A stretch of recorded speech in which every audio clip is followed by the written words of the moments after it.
સુરતના બનાવને માત્ર ગણતરીના દિવસો જ થયા છે ત્યારે ફરી રાપરના ભીમાસર ગામે ધોરણ 10માં ભણતી કિશોરી આપઘાત કર્યો છે, જેમાં તેની સુસાઇડ નોટમાં આધારે પ્રિન્સિપાલે આપેલા ત્રાસથી આપઘાત કર્યો હોવાનું ખુલ્યું છે, જેથી પરિવાર દ્વારા પોલીસ ચોપડે ફરિયાદ દાખલ કરવામાં આવી છે।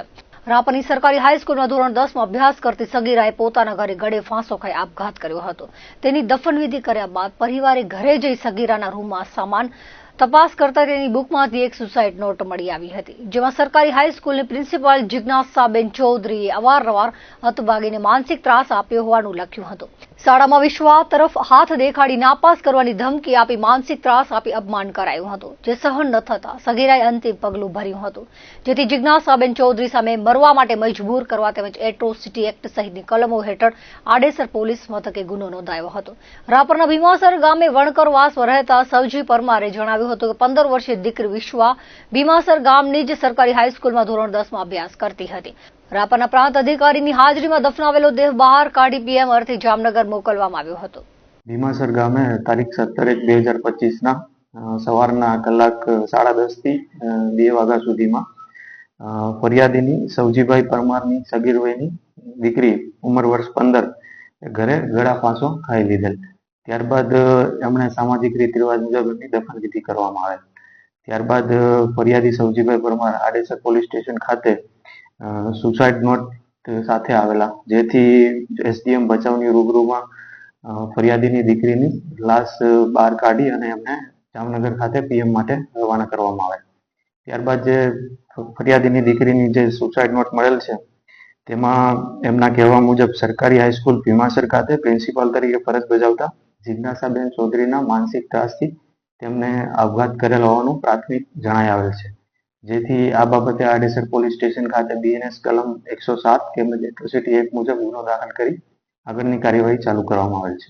ભીમાસરથી સવજીભાઈ પરમાર, જેમની દીકરી સરકારી માધ્યમિક શાળામાં ભણતી હતી અને જેને એક શિક્ષક દ્વારા માનસિક ત્રાસ આપી અને જેને એક આત્મહત્યાનું પગલું ભરવું પડ્યું, એની ફરિયાદ અને પંચનામા માટે એમના વાલીઓ શ્રી અહીં આવેલ અને સામાજિક આગેવાનો પણ એમની સાથે જોડાયા છે ને આ શિક્ષક છે તેમની તાત્કાલિક ધરપકડ થાય એવી અનુસૂચિત જાતિ સમાજની સમગ્ર સમાજની માંગ છે। સરકારી પોલીસ વિભાગને હું વિનંતી કરીશ કે તાત્કાલિક ધોરણે આ શિક્ષકની ધરપકડ થાય, જેથી આવા બનાવો બનતા અટકે। સમગ્ર ગુજરાત માટે એક ચોંકાવનારો બનાવ કહેવાય કે જે શિક્ષક જે નાના બાળકોને આજે ભણાવી અને ઉચ્ચ કક્ષા સુધી મૂકવાની એમની જવાબદારી હોય છે અને એ શિક્ષકો જ્યારે આવો માનસિક ટોર્ચર આપી અને નાની દીકરી જ્યારે આવા આપઘાત સુધી પહોંચી જાય છે, ત્યાં સુધી આ શિક્ષકો જો માનસિક ત્રાસ આપતા હોય તો આવા શિક્ષકની તાત્કાલિક ધરપકડ થાય એવી માંગ સાથે સમગ્ર અનુસૂચિત જાતિ સમાજની માંગ છે। ગત તારીખ 17/1/2025 ના રોજ મારી દીકરી વિશ્વા તેમના સ્કૂલના પ્રિન્સિપલ જિજ્ઞાસાબેન દ્વારા વારંવાર ટોર્ચર કરવાને કારણે ઘરની અંદર દુખતા વડે ગળે ફાંસો ખાઈ આત્મહત્યા કરેલ।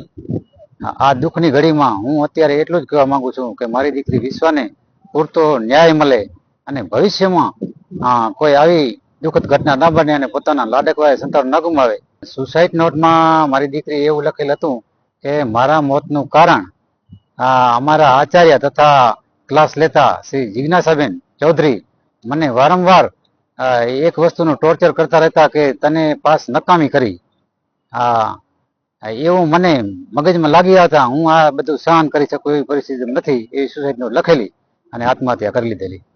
રાપરના ભીમાસર ગામે જે બનાવ બન્યો છે તેને લઈને જિલ્લા શિક્ષણ અધિકારી સંજય પરમારે પ્રતિક્રિયા આપતા જણાવ્યું હતું કે જે બનાવ બન્યો છે દુઃખદ છે। પોલીસ આ વિષય પર તપાસ કરી રહી છે। શિક્ષણની ટીમ પણ આ બાબતે તપાસ કરી રહી છે। અમારી શાળાના પ્રિન્સિપલ જિજ્ઞાબેનની પણ તપાસ કરવામાં આવશે। જ્યાં બેદરકારી જણાશે તો કાયદાકીય પગલાં લેવામાં આવશે। હાલ પોલીસ પણ તપાસ કરી રહી છે।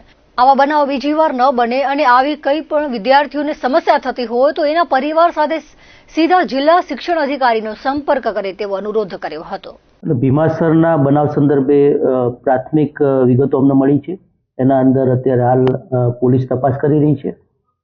ખાસ કરીને પોલીસ ડિપાર્ટમેન્ટ સાથે પણ અમે સંપર્કમાં છીએ અને અમારી સમગ્ર શિક્ષણની ટીમ પણ આ પ્રકરણ સાથે બાળકી સાથે અમે છીએ અને એની જે તપાસના અંદર અમારી ડિપાર્ટમેન્ટલ પણ તપાસ ચાલુ છે અને પોલીસની પણ તપાસ પણ ચાલુ છે. એના અંદર જો અમારા આચાર્ય જિજ્ઞાસાબેનની જો બેદરકારી જણાશે એમના અમે ભારે શિક્ષાત્મક કાર્યવાહી કરીશું. પ્રાથમિક તપાસના અંદર અમે બેનનો સંપર્ક કરતા અમને એવું જાણવા મળ્યું છે કે એમણે જનરલ સૂચના આપેલી હતી વર્ગના અંદર તો ભાઈ 10મા 12માની પરીક્ષા આવી રહી છે એ સંજોગોના અંદર થોડી મહેનત આપણે વધારવી પડશે એવી જનરલ સૂચના આપવામાં આવેલી હતી. પરંતુ જે ચિઠ્ઠી અને જે મળી છે એ પ્રમાણે પોલીસ ડિપાર્ટમેન્ટ દ્વારા FSLની બધી તપાસ થઈ રહી છે.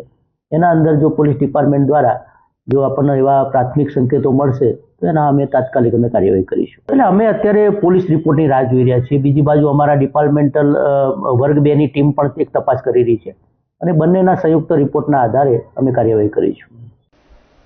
માધાપર વિસ્તારમાં ગરફોડ ચોરીને અંજામ આપવા માટે તાળા ફંફોસતા રીઢા તસ્કર વલાને ઝડપી પાડવામાં આવ્યો હતો. તેની પૂછપરછ કરતા ભુજોડીના વંદે માતરમ મેમોરિયલમાંથી 1,24,000ની રોકડ અને માધાપરમાંથી બોલેરો ચોરી કરી હોવાની કબૂલાત આપી હતી. માધાપર પીઆઈ અને હેડ કોન્સ્ટેબલને સંયુક્ત બાતમી મળી હતી. અગાઉ ચોરીમાં પકડાયેલો આરોપી માધાપરમાં ચોરીને અંજામ આપવાની પેરવીમાં છે. સોનાપુરીમાં ગેટ પાસે દુકાનોના તાળા ફંફોસતા રસીદ ઉર્ફે વલો દેસર તૈયબ સમાને ઝડપી પાડવામાં આવ્યો હતો. તેની પૂછપરછ કરાતા પોતે અને સહ આરોપીઓ સાથે મળીને ભુજોડીના વંદે માતરમ મેમોરિયલ તેમજ મહાપ્રભુનગરમાંથી બોલેરોની ચોરી કરી હોવાની કબૂલાત આપી હતી. તેના અન્ય 3 સાગીરત હક્કી ઇબ્રાહિમ સમા, રજાક મુસા સમા, સલીમ જુણસ સમાને ઝડપી લેવા પોલીસ દ્વારા તપાસના ચક્રો ગતિમાન કરાયા છે. ઉલ્લેખનીય છે કે 28 વર્ષના મૂળ નાના દિનારા હાલે માધાપરમાં રહેતા રસીદ ઉર્ફે વલો દેસર તૈયબ સમા વિરુદ્ધ વિવિધ પોલીસ સ્ટેશનમાં 57 જેટલા ચોરીના ગુના નોંધાયેલા છે.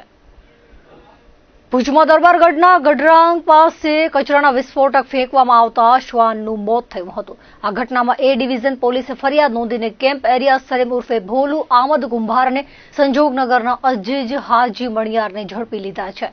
કેમેરા તપાસીને ભારાપરના દિનેશ દુલા પટણી, છગન વીરચંદ પટણી, ભીડગેટના સંજય મોહન દાતણિયા, રામનગરી અનિલ રતિલાલ દાતણિયાને ઝડપી લીધા છે. આરોપીઓના જેકેટમાંથી વિસ્ફોટક રસ્તામાં પડ્યા હતા.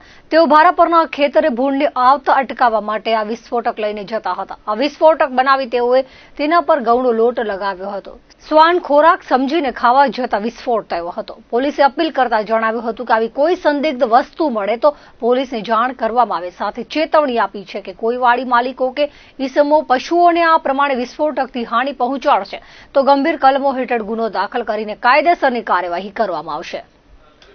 અંજારમાં આવેલ વીડી રોડ પર નંદી શાળા સામે વાડી વિસ્તારમાં વિકરાળ આગ ભભૂકી ઉઠી હતી. અગમ્ય કારણોસર લાગેલી આગના બનાવને પગલે અફરાતફરીનો માહોલ જોવા મળ્યો હતો. બનાવની જાણ થતાં અંજાર નગરપાલિકાની ફાયર ફાઈટર ટીમ ઘટના સ્થળે પહોંચી ગઈ હતી અને આગ પર કાબુ મેળવવા પ્રયાસો હાથ ધર્યા હતા. જોકે બાજુમાં રહેઠાણ વિસ્તાર હોવાથી લોકોમાં ભય ફેલાયો હતો. આગની આ ઘટનામાં સદભાગ્યે કોઈ જાનહાનિ થઈ ન હતી.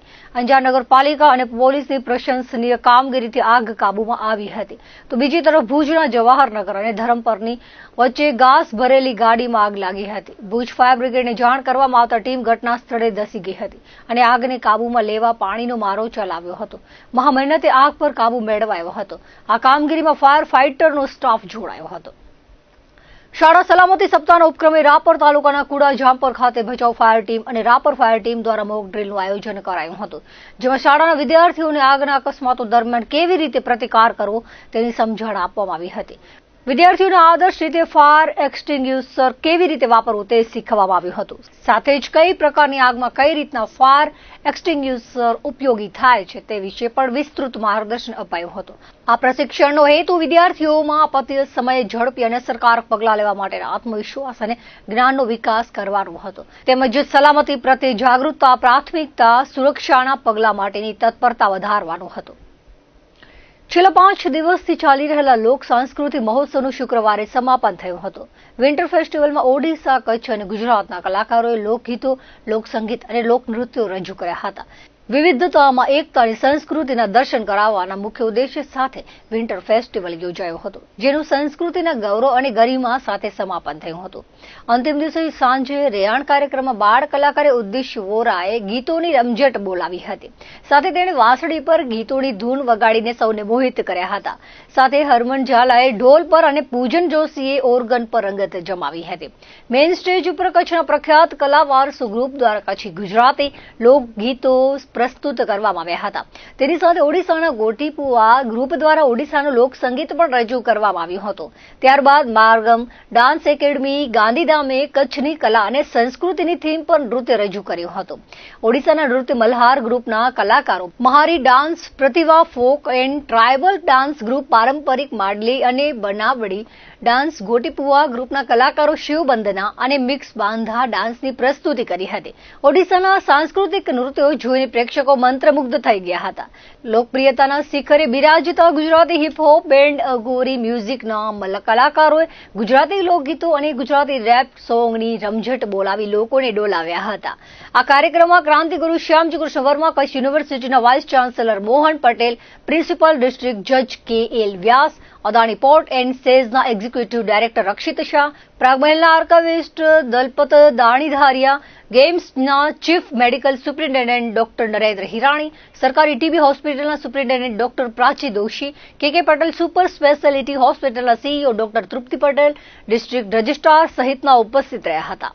રાજસ્થાનથી આવેલ કઠપુતળીનો શોનો લોકોએ આનંદ માણ્યો હતો. ક્રાફ્ટ બજારમાં ઓડિશા અને કચ્છની હસ્તકળાઓના સ્ટોલ્સમાં વિવિધ હસ્તકળાઓની વસ્તુઓની લોકોએ ખરીદી કરી હતી.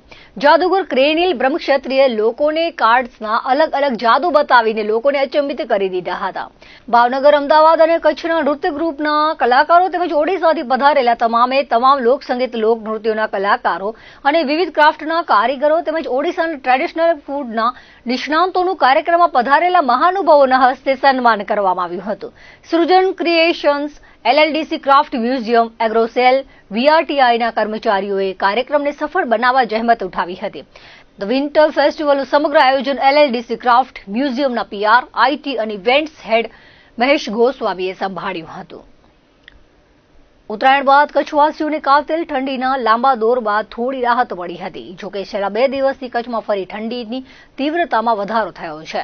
ઉત્તરાયણ પવનની ઝડપ વધતા ઠાર વધ્યો છે. ખાસ કરીને અબડાસા અને પશ્ચિમ કચ્છના છેવાડાના વિસ્તારોને રણમાં ઠંડીની ધાર વધુ તીક્ષ્ણ બની છે. રાજ્યના સૌથી ઠંડા મથક નલિયાનું ન્યૂનતમ તાપમાન આજે 7.2 ડિગ્રીએ પહોંચ્યું હતું. 24 કલાકના સમયગાળામાં પારો 2 ડિગ્રી ગગડી જતા કાતિલ ઠંડીથી લોકો ઠૂંઠવાયા હતા.